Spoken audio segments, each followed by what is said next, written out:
नमस्कार, आप देख रहे हैं द नेशन न्यूज। मैं हूं आपके साथ। आइए नजर डालते हैं आज की कुछ खास खबरों पर। अलीगढ़ जा रहे रामजीलाल सुमन हाउस अरेस्ट। आगरा में सपा सांसद के घर के बाहर फोर्स तैनात, कार्यकर्ताओं के साथ धरने पर बैठे आगरा में सपा सांसद रामजीलाल सुमन को पुलिस ने हाउस अरेस्ट कर लिया है। उनके घर के बाहर कई थानों की फोर्स और पीएसी तैनात है। पुलिस ने रामजीलाल सुमन के घर के आसपास सीमेंट के ब्लॉकेज बैरियर लगा रखे हैं। रामजीलाल सुमन अलीगढ़ में जय भीम बोलने पर पीटे गए युवकों से मिलने जा रहे थे।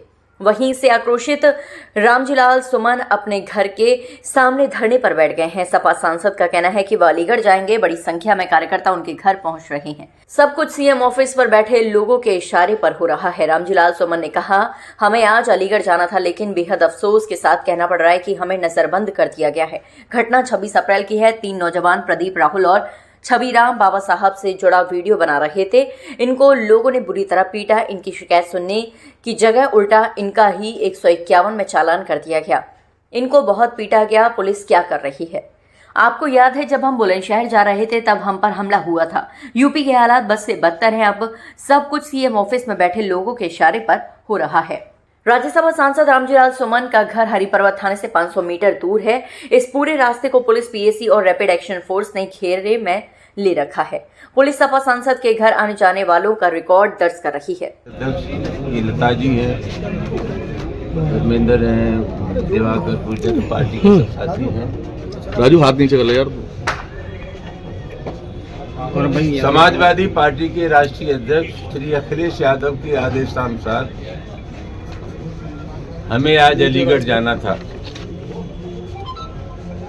लेकिन मुझे बेहद अफसोस के साथ कहना पड़ता है कि सुरक्षा के नाम पर हमें नजरबंद कर दिया गया है। हमारी जो गतिविधियां थी बाहर जाने की, लोगों के दुख में शरीक होने की, लोगों के पास जाने की, वेदना व्यक्त करने की, उन सब चीज़ों पर विराम लगा दिया है। और यही वजह है कि आज जानबूझ करके हमें अलीगढ़ नहीं जाने दिया जा रहा है। घटना 26 अप्रैल की है। 3 नौजवान प्रदीप, राहुल और छबीराम ये वीडियो बना रहे थे बाबा साहब डॉक्टर अम्बेडकर से संबंधित। इनको लोगों ने पीटा, बुरी तरह पीटा। इसका वीडियो इनकी तरफ से प्राथमिकी दर्ज की जाती, उल्टे उनको 1 से 51 में चालान कर दिया गया। इनकी बेशुमार पिटाई हुई, नंगा किया गया, पूरे शरीर पे निशान हैं, जख्म हैं। तो एक तो सबसे महत्वपूर्ण घटना यह है कि जो पीड़ित हैं उन्हीं के साथ नाइंसाफी की जा रही है। और एक बाढ़ सी आ गई है उत्तर प्रदेश में दलितों के खिलाफ अत्याचार की। आप लोग जानते हैं कि हम 27 तारीख को बुलंदशहर जा रहे थे और गवाना चेक पोस्ट पे हमारी गाड़ियां रोक ली गई हैं, हमें नहीं जाने दिया बुलंदशहर। वहाँ भी एक सुनहरा गांव में पीड़ित दलित परिवार से हम लोग मिलना चाहते थे और उससे टोल से 3 मीटर पहले हमारे साथियों के ऊपर, हमारे ऊपर प्राण घातक हमला किया। वहाँ पुलिस ने कहा कि बहुत सख्त कार्रवाई होगी, लेकिन कुछ लोगों को, 3-4 लोगों को 1 से 51 में पकड़ करके इनको तत्काल छोड़ दिया गया। अपराधियों के साथ बिल्कुल मेहमानों जैसा व्यवहार हो रहा है। हमें प्रतिपक्ष का भी अनुभव है और सरकार का भी अनुभव है। सबसे अहम सवाल ये है कि जितनी ताबड़तोड़ घटनाएं हुई उनके खिलाफ अगर कहीं से प्रभावी कार्रवाई कर दी जाती तो एक मनोवैज्ञानिक प्रभाव पड़ता खुराफात करने वालों पर, अपराधियों पर। लेकिन कहीं से भी कोई कठोर कार्रवाई नहीं हुई। और मुझे ऐसा लगता है कि जिले की जो सरकार है, जिले के जो अधिकारी हैं, उनकी अपनी मजबूरियां हैं। इन समस्त गतिविधियों का संचालन मुख्यमंत्री कार्यालय से हो रहा है। दोस्तों, आप जानते हैं कि उत्तर प्रदेश में वहां के मुख्यमंत्री जी ने ऐलान किया है कि साहब बिल्कुल चैन है, रामराज आ रहा है उत्तर प्रदेश में।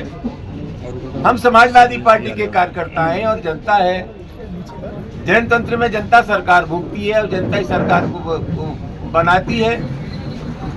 उत्तर प्रदेश की स्थिति ठीक नहीं है और मैं समझता हूँ हम लोगों का जो आकलन है उससे ज्यादा सटीक और सही आकलन सुप्रीम कोर्ट का है जिसने टिप्पणी की है कि उत्तर प्रदेश की स्थिति बद से बदतर है। तो कुल मिलाकर के अपराधियों के हौसले बुलंद हैं। ये जनतंत्र की हत्या है। समाजवादी पार्टी के लोग मिलना चाहते हैं, जो पीड़ित लोग हैं। जानबूझ करके हमें गिरफ्तार कर लिया गया या रोक लिया गया है और एक नोटिस हमें थमा दिया गया है कि वहाँ अनुमति नहीं है आपके जाने की, लिहाजा आप लोग नहीं जा सकते। मामला बहुत गंभीर है और मैं ऐसा मानता हूँ, जो सरकार का मिजाज होता है, सरकार के मिजाज से ही सामाजिक शक्तियों का संचालन होता है।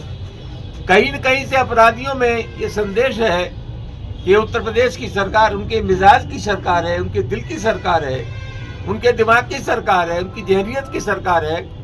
सरकारी संरक्षण प्राप्त है अपराधियों को, इसलिए ताबड़तोड़ घटनाएं हो रही हैं। हम डंके की चोट कहना चाहते हैं। प्रशासन हमें कितना भी रोके, लेकिन कमजोर वर्गों की, पिछड़ों की, दलितों की, अकलियत की और पीडीए की लोगों की हिमायत करने से दुनिया की कोई ताकत हमें रोक नहीं सकती। आप जाएंगे अलीगढ़? हम अलीगढ़ जाना चाहते हैं। सुबह से हमने घेर रखा है और ये फरमान जारी कर दिया हमारे खिलाफ कि अनुमति नहीं है आपको अलीगढ़ जाने की। हम तो यहाँ से निकलेंगे, पुलिस अगर पकड़ना चाहे तो पकड़ ले, तो हमारी कोशिश है अलीगढ़ जाने की। और हम चाहते हैं, हमारी अभी पार्टी के राष्ट्रीय अध्यक्ष जी से बात हुई थी कि अगर प्रशासन को हमारे जाने में कहीं दिक्कत है तो जो पीड़ित परिवार है, जिन बेगुनाह लड़कों की पिटाई हुई, उन बेगुनाह लोगों को हमसे मुलाकात कराई जाए। हम उनको लेकर के पार्टी राष्ट्रीय अध्यक्ष जी के पास जाएंगे। मुझे नहीं लगता है क्या करेंगे, लेकिन मैं इतना जरूर कहना चाहता हूँ कि सरकार के इशारे पर ये सब काम हो रहा है।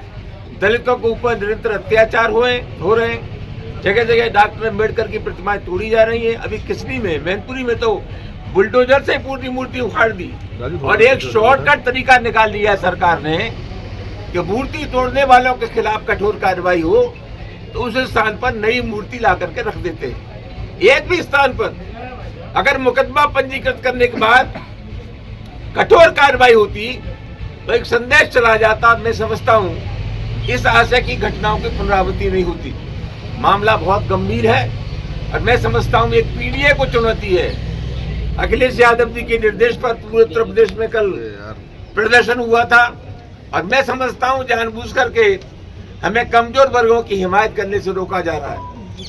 आप लोगों से आग्रह है कि इस प्रकार की जो चीजें पनप रही हैं, इस प्रकार का जो तानाशाही आचरण है, हम आपसे भी अपेक्षा करेंगे इस तानाशाही आचरण के खिलाफ आप हमारी मदद करें। देश और दुनिया की तमाम छोटी बड़ी खबरों को देखने के लिए जुड़े रहिए द नेशन न्यूज के साथ।